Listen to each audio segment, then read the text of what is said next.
जय हिंद, जय Shri Krishna.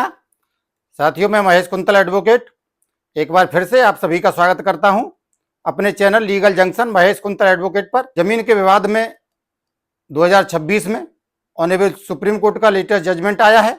Honourable supreme court के जजमेंट के बाद अब जो अवैध कब्जेदारी है उसका जेल जाना निश्चित है। जो पुराना कानून है उसमें ऑनरेबल सुप्रीम कोर्ट ने बड़ा परिवर्तन किया है।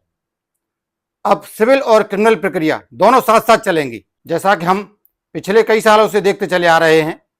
ऑनरेबल हाई कोर्ट्स और ऑनरेबल सुप्रीम कोर्ट्स के द्वारा जमीन का डिस्प्यूट है, कब्जे संबंधी जो विवाद है, उसमें अगर कोई क्रिमिनल प्रोसीडिंग चलती है, किसी व्यक्ति के द्वारा एफआईआर करी जाती है, तो उसको यह कह करके क्वेश कर दिया जाता है या स्टे कर दिया जाता है कि ये एक सिविल नेचर का डिस्प्यूट है और इसमें क्रिमिनल प्रोसीडिंग अलाउ नहीं होगी, क्रिमिनल प्रोसीडिंग नहीं चलाई जाएगी।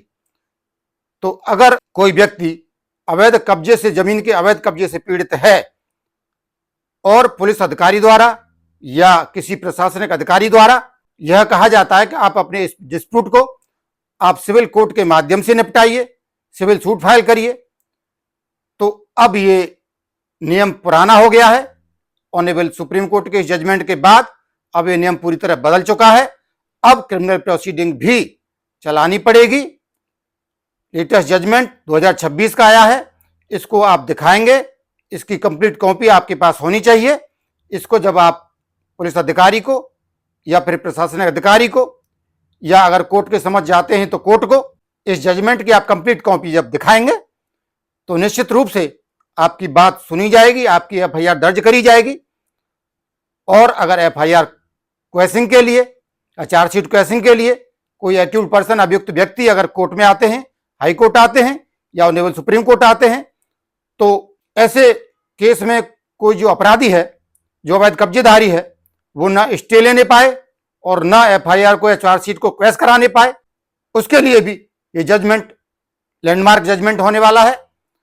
तो आइए शुरू करते हैं। साथियों, जैसा कि पिछले कुछ सालों से हम देखते चले आ रहे हैं कि 2023, 24, 25 में honourable high courts, honourable supreme courts के लगातार काफी जजमेंट आ रहे हैं इस संबंध में, और यह कहकर के जो एफआईआर है, चार्जशीट है, उनको क्वेश किया जा रहा है, उनको स्टे किया जा रहा है कि ये एक सिविल प्रोसीडिंग है, ये एक सिविल नेचर डिस्प्यूट है, इसमें क्रिमिनल जो प्रोसीडिंग है वो नहीं चलेगी। इस संबंध में अगस्त 2024 में दिल्ली रेस क्लब का जजमेंट है। आप डिस्प्ले से पूरा इसका डिटेल नोट कर सकते हैं। Delhi race club versus state of UP and others, ये 2024 का जजमेंट है।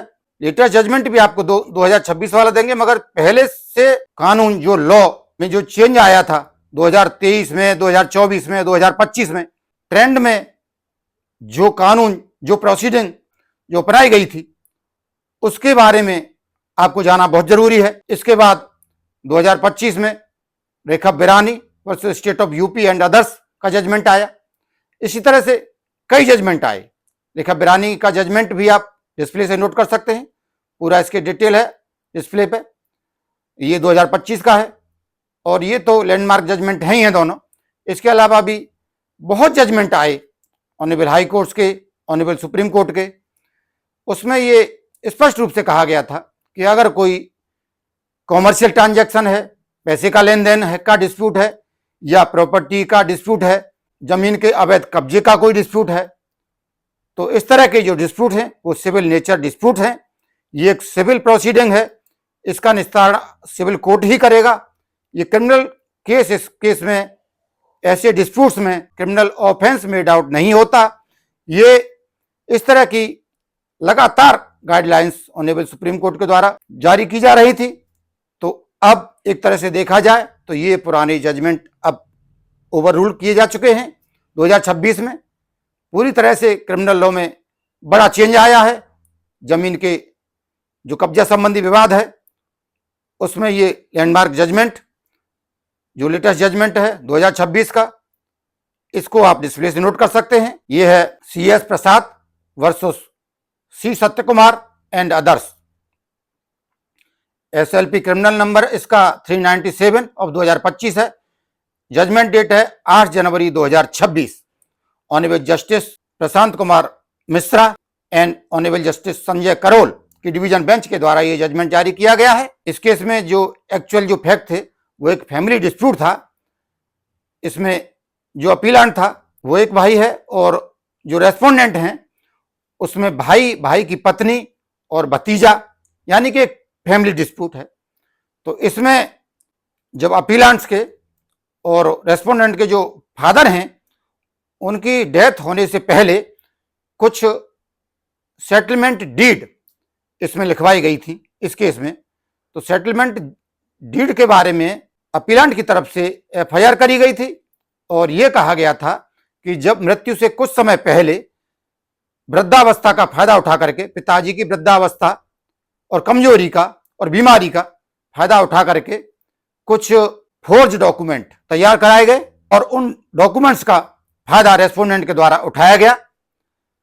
तो इसमें अपीलांट के द्वारा फोर्जरी और चीटिंग की एफआईआर रजिस्टर्ड कराई गई अंडर सेक्शन 420, 467, 471, 120 बी की एफआईआर रजिस्टर्ड हुई इसमें।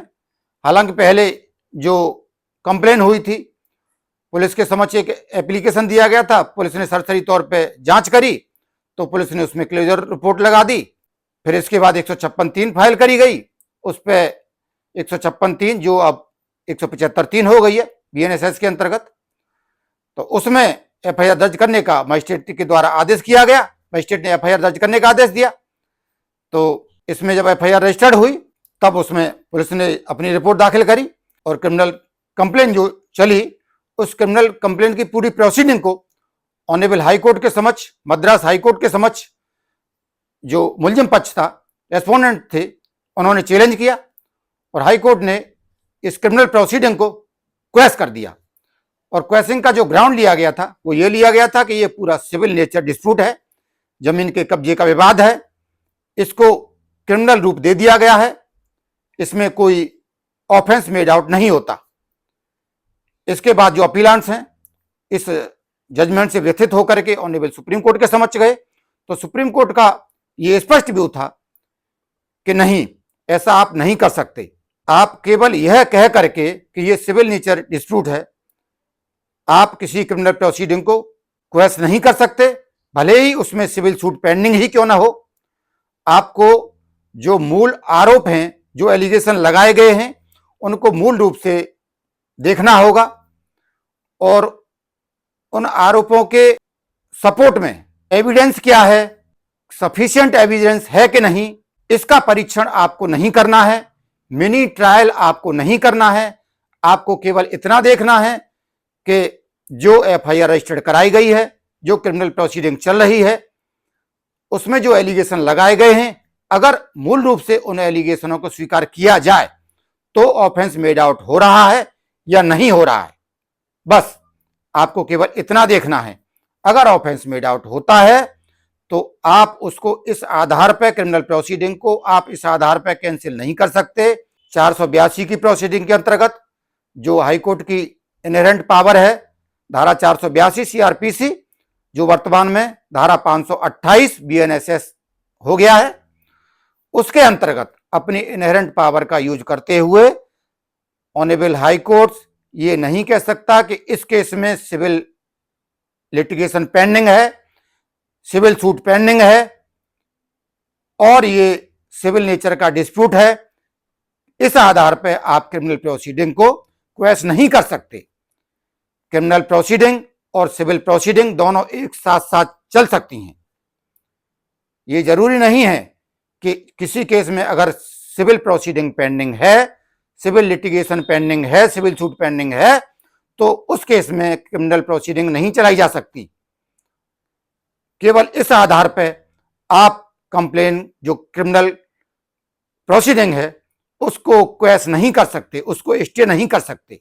ये बहुत बड़ा परिवर्तन इसमें आया है। और दूसरी चीज मैं आपको ये बताना चाहता हूं कि आज भी बहुत डाउट है लोगों को इसके बारे में, धारा 111 के बारे में।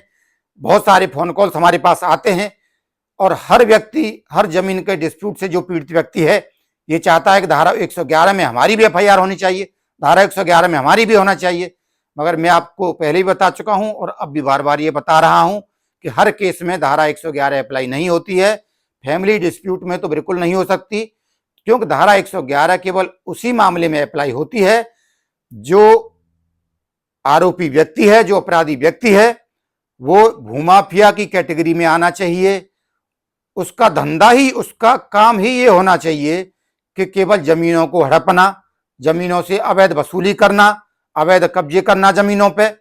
इस तरह का व्यक्ति जो केवल उसका धंधा ही है, इस तरह का धंधा करके ही अपना वसूली करता है, ठगी करता है, इस तरह का व्यक्ति ही धारा 111 के अंतर्गत आता है। फैमिली डिस्प्यूट में जो पारिवारिक झगड़ा है उसमें धारा 111 नहीं अप्लाई होगी, क्योंकि जो परिवार के लोग हैं वो भूमाफिया नहीं है। पारिवारिक झगड़े की वजह से अगर कोई जमीन का डिस्प्यूट हो गया है, पैसे का लेन देन का, कॉमर्शियल ट्रांजैक्शन का कोई डिस्प्यूट अगर उत्पन्न हुआ है, तो हर केस में धारा 111 अप्लाई नहीं होती। और आप ये मत समझिए कि धारा 111 अप्लाई नहीं होती तो कोई क्रिमिनल केस बनेगा ही नहीं, नहीं, ऐसा नहीं है। धारा 111 के अलावा भी जो वर्तमान में बीएनएस है उसमें और भी धाराएं हैं। धारा चीटिंग की धारा है 318 के अंतर्गत, धारा 336 से 340 तक फोर्जरी की धाराएं हैं। उन धाराओं में भी सजा कम नहीं है, आजीवन कारावास तक की सजा का प्रोविजन है। तो उन धाराओं के अंतर्गत आप एफआईआर कर सकते हैं जमीन के डिस्प्यूट में भी। और अब इस जजमेंट के आने के बाद ये स्पष्ट हो गया है कि एफआईआर, क्रिमिनल प्रोसीडिंग और सिविल प्रोसीडिंग दोनों साथ साथ चल सकती हैं। हाँ, इतना जरूर आपको ध्यान रखना है कि जहां एफआईआर रजिस्टर्ड होती है, रजिस्टर्ड होने के तुरंत बाद उसमें एक कैविएट ऑनरेबल हाईकोर्ट के समक्ष अवश्य लगा दें, क्योंकि अगर कोई रेमेडी है, एफआईआर होने के बाद अगर कोई रेमेडी है तो केवल ऑनरेबल हाईकोर्ट के समक्ष एफआईआर क्वेशिंग की रेमेडी है। तो अगर आप कैविएट दाखिल कर देंगे तो आपको भी साथ में सुना जाएगा। ये आपका राइट है कि आप कैविएट दाखिल कर सकते हैं। और जब मुलजिम पक्ष को क्वेश्चन के ग्राउंड पे सुना जाए, स्टे के ग्राउंड पे उसको सुना जाए, तो आपको भी सुना जाएगा। दूसरी चीज एक और आती है इसमें कि एफआईआर दर्ज नहीं करती है पुलिस।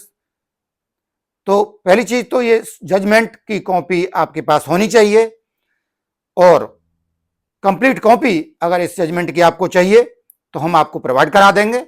उसकी एक नॉमिनल फीस होगी, उसके लिए हमसे व्हाट्सएप के माध्यम से आप संपर्क कर सकते हैं। फिर भी अगर पुलिस एफआईआर दर्ज नहीं करती है या जो प्रशासनिक अधिकारी हैं वो ये कह करके आपको वापस भेज देते हैं कि ये सिविल नेचर का डिस्प्यूट है, तब भी ऐसी परिस्थिति में इस जजमेंट की फुल कॉपी आप अपने पास रखिए। और धारा 156(3) सीआरपीसी जो वर्तमान में बीएनएसएस के अंतर्गत धारा 175(3) हो गई है, उसके अंतर्गत आप मजिस्ट्रेट के समक्ष आवेदन कर सकते हैं इसके लिए कि एफआईआर दर्ज कराने का आदेश पुलिस को किया जाए। और अगर धारा 156(3) या धारा 175(3) के अंतर्गत आप मजिस्ट्रेट के समक्ष कंप्लेन करते हैं, तब भी ये जजमेंट आपके लिए लैंडमार्क जजमेंट साबित होने वाला है। इसकी कॉपी आपके पास अवश्य ही होनी चाहिए। इस जजमेंट में ऑनरेबल सुप्रीम कोर्ट ने हरियाणा स्टेट वर्सेस भजनलाल का जो लैंडमार्क जजमेंट है उसका भी हवाला दिया है, और यह स्पष्ट किया गया है कि अब जो एफआईआर क्वेशिंग या चार्जशीट क्वेशिंग की जो प्रोसीडिंग है वो एक एक्सेप्शन के तौर पे ही होनी चाहिए। ये जनरल रूल नहीं होना चाहिए, इसको एक अपवाद के रूप में ही लिया जाना चाहिए। और अगर इस आधार पर अगर चार्जशीट या एफआईआर क्वेशिंग करी जाएगी कि इस केस में सिविल सूट या सिविल केस पेंडिंग है, तो जो बेईमान लोग हैं वो क्रिमिनल प्रोसीडिंग से बच जाएंगे इस आधार पर कि इस केस में सिविल प्रोसीडिंग भी पेंडिंग है। वो सिविल लिटिगेशन जानबूझ करके, ऐसे व्यक्ति जानबूझ करके सिविल सूट फाइल कर देंगे और कोर्ट के समक्ष ये रख देंगे कि इसमें साहब सिविल सूट भी पेंडिंग है। तो ऐसे बेईमान जो लोग हैं वो क्रिमिनल प्रोसीडिंग को विफल कर देंगे, ये स्पष्ट कर दिया गया है। इसके संबंध में और आपका अवैध कब्जे के संबंध में कोई भी किसी तरह का जो भी डाउट है, आप व्हाट्सएप नंबर आपको प्रोवाइड करा दिया जा रहा है, इस पर आप कॉल कर सकते हैं, व्हाट्सएप मैसेज कर सकते हैं, और जो भी आपकी क्वेरी है, जो भी आपके डाउट हैं, वो सारे हम आपके क्लियर करेंगे। और अगर आज का ये वीडियो पसंद आया हो तो हमारे वीडियो को लाइक, कमेंट और शेयर अवश्य करें और हमारे इस चैनल को सब्सक्राइब करें। इसके साथ ही आज का ये वीडियो समाप्त करते हैं। जय हिंद, जय श्री कृष्ण।